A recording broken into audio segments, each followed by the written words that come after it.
ದಿನೇ ದಿನೇ ಹೆಣ್ಣು ಮಕ್ಕಳ ಮೇಲೆ ಅತ್ಯಾಚಾರ ಆಗ್ತಾ ಇದ್ರೂ ಕೂಡ ಯಾವ ಸರ್ಕಾರ ಯಾವ ಕಾನೂನು ಕೂಡ ಕ್ರಮ ಕೈಗೊಳ್ತಾ ಇಲ್ಲ. ನಮ್ಮ ದೇಶದಲ್ಲಿ ಅತ್ಯಾಚಾರಗಳು ಕಾಮನ್ ಆಗಿಬಿಟ್ಟಿವೆ. ಪೊಲೀಸರು ಅಂದ್ರೆ ಭಯ ಇಲ್ಲ. ಕಿಡಿಗೇಡಿಗಳಿಗೆ ದಿನೇ ದಿನೇ ಪುಂಡ್ರ ಹಾವಳಿ ಜಾಸ್ತಿ ಆಗ್ತಾನೆ ಇದೆ, ಕಮ್ಮಿ ಆಗ್ತಾನೆ ಇಲ್ಲ. ಜನ ಪ್ರಶ್ನೆ ಮೇಲೆ ಪ್ರಶ್ನೆ ಕೇಳ್ತಾರೆ. ಇದಕ್ಕೆಲ್ಲ ಯಾರು ಉತ್ತರ ಕೊಡ್ತಾರೆ? ಪೊಲೀಸ್ ಇಲಾಖೆ ನಿದ್ದೆ ಮಾಡ್ತಾ ಇದೆಯಾ? ಇದಕ್ಕೆಲ್ಲ ಯಾರು ಉತ್ತರ ಕೊಡ್ತಾರೆ ಅಂತ ಹೇಳಿ. ಅತ್ಯಾಚಾರ ಪ್ರಕರಣದಲ್ಲಿ ಇಬ್ಬರ ಬಂಧನ, ಯುವಕನ ವಶಕ್ಕೆ ಪಡೆದ ವಿಚಾರಣೆ.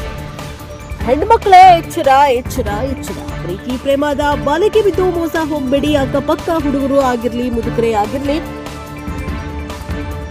ಸ್ವಲ್ಪ ಯಾಮಾರಿದ್ರೆ ನಿಮ್ಮ ಭವಿಷ್ಯದ ಜೀವನವನ್ನ ಹಾಳು ಮಾಡ್ತಾ ಇದ್ದಾರೆ ಕಿರಾತಕರು, ಜಾಗೃತ ವಹಿಸಿ.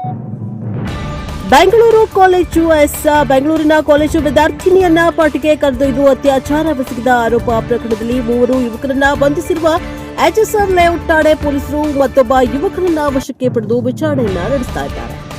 ಬಂಧಿತರು ತುಮಕೂರು ಜಿಲ್ಲೆ ಪಾವಗಡದ 65 ವರ್ಷದ ಮುದುಕ ಕಾಮುಕ ಅಟ್ಟಹಾಸ ಮೆರೆಯುತ್ತಿದ್ದಾನೆ. ಈತ ವ್ಯಕ್ತಿಯ ಹೆಣ್ಣು ಮಕ್ಕಳು ಟಾರ್ಗೆಟ್. ನನಗೆ ಮದುವೆಯಾಗಿಲ್ಲ ಸುಳ್ಳು ಹೇಳ್ಕೊಂಡು ನಂಬಿಸಿ ಮೋಸ ಮಾಡಿ ಲೇಡೀಸ್ ಅವರನ್ನ ಬುಟ್ಟಿಗೆ ಬೀಳಿಸುವುದು ಇವನ ಕೆಲಸ.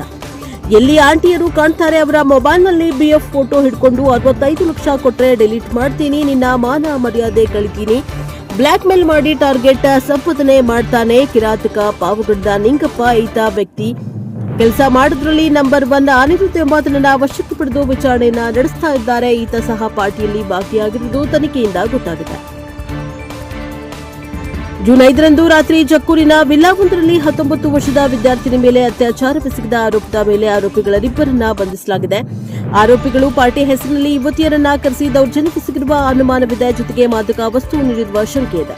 ಹಾಗಾಗಿ ಕಸ್ಟಡಿಗೆ ಪಡೆದು ವಿಚಾರಣೆ ನಡೆಸಲಾಗ್ತಾ ಇದೆ ಎಂದು ಪೊಲೀಸ್ ಮೂಲಗಳು ತಿಳಿಸಿವೆ. ಸ್ನೇಹಿತರಾದ ಡಿಕ್ಸನ್ ಹಾಗೂ ಕಾರು ಡೀಲರ್ ನಿಖಿಲ್ ತಡರಾತ್ರಿ ವಿಲ್ಲಾಗಳಲ್ಲಿ ಪಾರ್ಟಿಗಳನ್ನು ಆಯೋಜಿಸಿ ಕಾಲೇಜು ಯುವತಿಯರನ್ನ ಆಹ್ವಾನಿಸ್ತಾ ಇದ್ರು. ಪಾರ್ಟಿಗಳ ಆಯೋಜನೆಗಾಗಿಯೇ ವಿಲ್ಲಾಗಳನ್ನ ಬಾಡಿಗೆ ಪಡೆದುಕೊಳ್ತಾ ಇದ್ರು ಎಂಬುದು ಗೊತ್ತಾಗಿದೆ. ಈ ನಡುವೆ ಸಂತ್ರಸ್ತೆ ಆರೋಪಿಗಳ ಜೊತೆ ಪಾರ್ಟಿ ಮಾಡಿರುವ ವಿಡಿಯೋ ಸಿಕ್ಕಿದ್ದು. ಪಾರ್ಟಿಯಲ್ಲಿ 5 ಯುವತಿಯರು 3 ಯುವಕರು ನೃತ್ಯ ಮಾಡ್ತಾ ಇರುವ ದೃಶ್ಯ ಇದೆ. ಆರೋಪಿಗಳು ಪಾರ್ಟಿಯಲ್ಲಿ ಮತ್ತು ಬರುವ ಮಾತ್ರೆ ನೀಡಿದ್ರು. ಮಾತ್ರೆ ತಿಂದ ಬಳಿಕ ದೇಹದಲ್ಲಿ ಬೆವರು ಬಂದು ಕಣ್ಣು ಮಂಜಾಗಿತ್ತು ಎಂದು ಸಂತ್ರಸ್ತೆಯು ತನ್ನ ದೂರಿನಲ್ಲಿ ತಿಳಿಸಿದ್ದಾಳೆ. ಎಚ್ಎಸ್ಆರ್ ಲೇಔಟ್ ಪೊಲೀಸ್ ಠಾಣೆಯಲ್ಲಿ ಈ ಪ್ರಕರಣ ದಾಖಲಾಗಿದೆ. Bureau report Vedamurthy, NKS TV4 Bengaluru.